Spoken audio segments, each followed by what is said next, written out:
In this video, we're going to do 4 quick examples involving simplifying with powers of I. So if I have 8i to the 5th all raised to the 3rd, using my properties of exponents, I know that this is the same thing as 8 to the 3rd times I to the 5th to the 3rd. So you can distribute this exponent because these are factors in here. These are being multiplied. If this was a plus or minus, you would not be able to distribute that exponent like that. So what is 8 to the 3rd? Well, I know 8 times 8 is 64. 64 times 8, well, 4 times 8 would be 32. 8 times 6 is 48, plus the 3 is 51. So 8 to the 3rd is 512. I to the 5th raised to the 3rd, you want to multiply those exponents. That's I to the 15th. All right, so remember my pattern. I1, negatives in the middle. Depending on where my remainder is when dividing by 4, that'll tell me exactly where this is in this cycle. And 15 divided by 4 would give me a remainder of 3. So I know I to the 15th is negative I.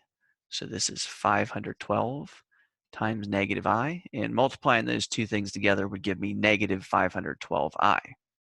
Let's take a look at the next one. So I have 3i squared raised to the 3rd.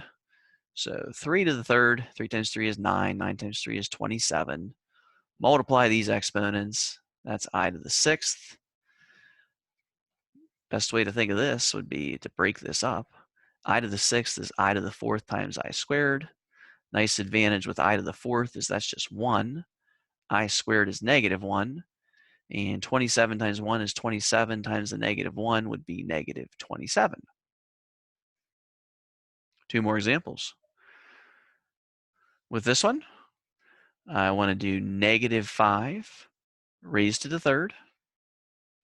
Make sure I include the negative here. I'm going to do negative 5 times negative 5 times negative 5 on that step. And I can multiply these exponents. That's I to the 12th.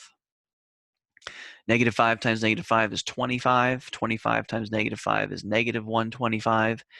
Any multiple of 4 will just be 1 when you're written with the power of I. So I to the 4th, I to the 8th, I to the 12th, those are all just 1.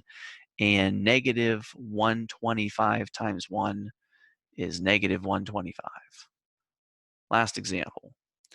2i to the 3rd times 3i to the 4th times I to the 6th. Well, the 2 times 3 would give me 6. I to the 3rd times I to the 4th times I to the 6th. I want to add those exponents. This is 3 i's multiplied together, 4 i's multiplied together, 6 i's multiplied together. Adding those up, 3 plus 4 is 7, 7 plus 6 is 13. So this is 6i to the 13th power. And when I take 13 and divide it by 4, I'll see that I have a remainder of 1. Remember the pattern, I1, negatives in the middle. If you have a remainder of 1, it's I. So I to the 13th would be 6i. And you can also break this up as I to the 12th times I. Any multiple of 4 is just 1. And that's the other way to see that that part's just I. So 2i to the 3rd times 3i to the 4th times I to the 6th is 6i.